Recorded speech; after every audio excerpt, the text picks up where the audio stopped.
Ceasefire deal has been growing louder, with Benjamin Netanyahu of Israel's stern on his Philadelphia corridor. U.S. says Israel has agreed to partially withdraw IDF troops from the corridor as part of its fresh truce plan.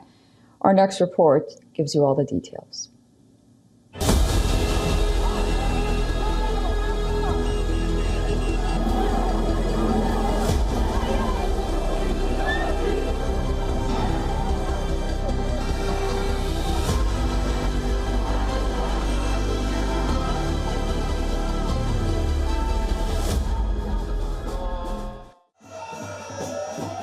Israel is on the boil.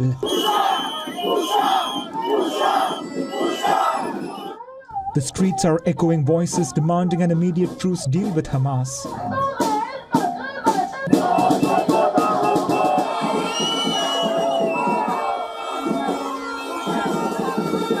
We demand arms embargo and demand a permanent ceasefire and demand people in Gaza should go back to their homes, should be free of Israeli occupation and just to release all hostages. This is the only way that leads to that.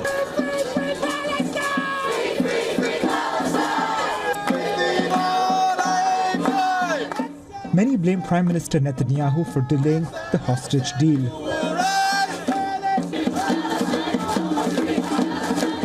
It's true that Hamas are the ones that pull the trigger, but the fact that they're still there is on Netanyahu. It's his responsibility to get his citizens out, and he didn't do it. Instead, he keeps on prolonging and holding back any kind of hope to freedom. With the contentious Philadelphia corridor emerging as a roadblock in the ceasefire deal, the White House says Israel has agreed to withdraw its troops partially from this key corridor in the first phase and fully in the second phase of a fresh truce plan proposed by the United States. We are working day and night to try to get an agreement over the line because we believe an agreement is manifestly in the interests of all the parties involved. We are going to continue to try and get an agreement over the line. We're going to work to put a proposal together with Egypt and with Qatar that we believe both parties should accept. But a defiant Netanyahu continues to dig his heels. He has been demanding control of the Philadelphia corridor. Three of these goals of war go through one place, the Philadelphia corridor. By the way, this prevents the smuggling of hostages above the ground. Hamas can take them, smuggle them in these 42 days, smuggle them to the Sinai.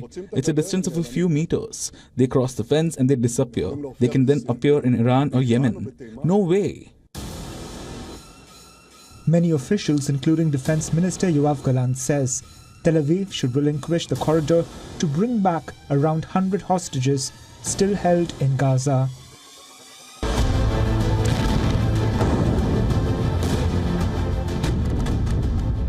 Hamas demands a full withdrawal from the corridor. So does Egypt, a key mediator in the ceasefire deal. Egypt opposes presence of any Israeli troops along the Gaza side of its border. It says IDF will threaten the decades-old peace treaty between the two countries, a cornerstone of regional stability. The Philadelphia corridor is a strip that runs 14 kilometers from the Gaza side of the border with Egypt. It includes the Rafah crossing, which was Gaza's only outlet to the outside world, not controlled by Israel until its army captured the entire corridor in May. Is Netanyahu's argument on Philadelphia corridor valid, or is he being too adamant? Bureau Report, WION World is One. I'm being joined in by the host of Daniel Davis Deep Dive, retired Lieutenant Colonel Daniel L. Davis from Sterling, Virginia. Thank you so much for joining us on WION. What is blocking the truce to end the fighting in Gaza and the return of hostages at this point?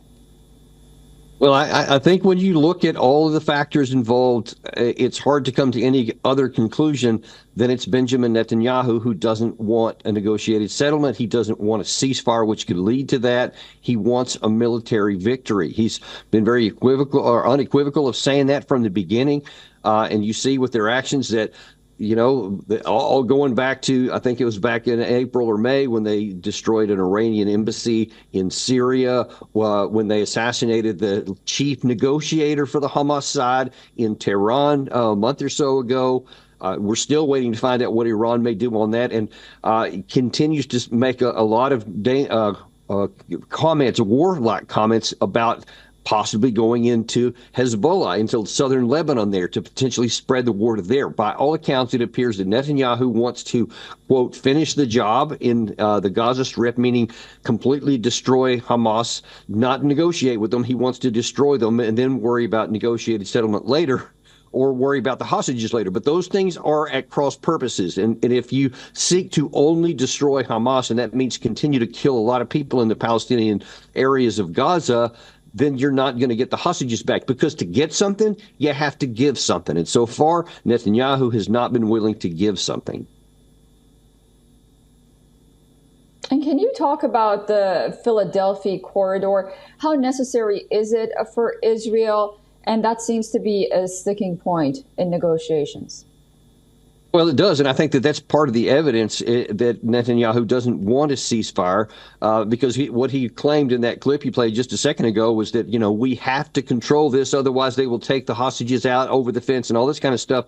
But look, they didn't even take it until May of this year. So from October of last year all the way through May here, they didn't have control of it, and yet the hostages didn't go out that way. So why does he suddenly suggest that now the only thing holding them back is that control of the Philadelphia corridor?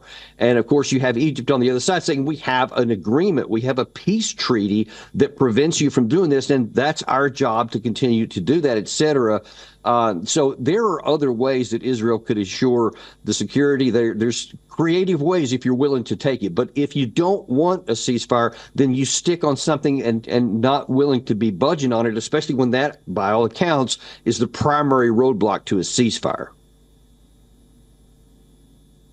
Great. Thank you so much for all of that analysis, Lieutenant Colonel Daniel Davis. Always a pleasure speaking to you.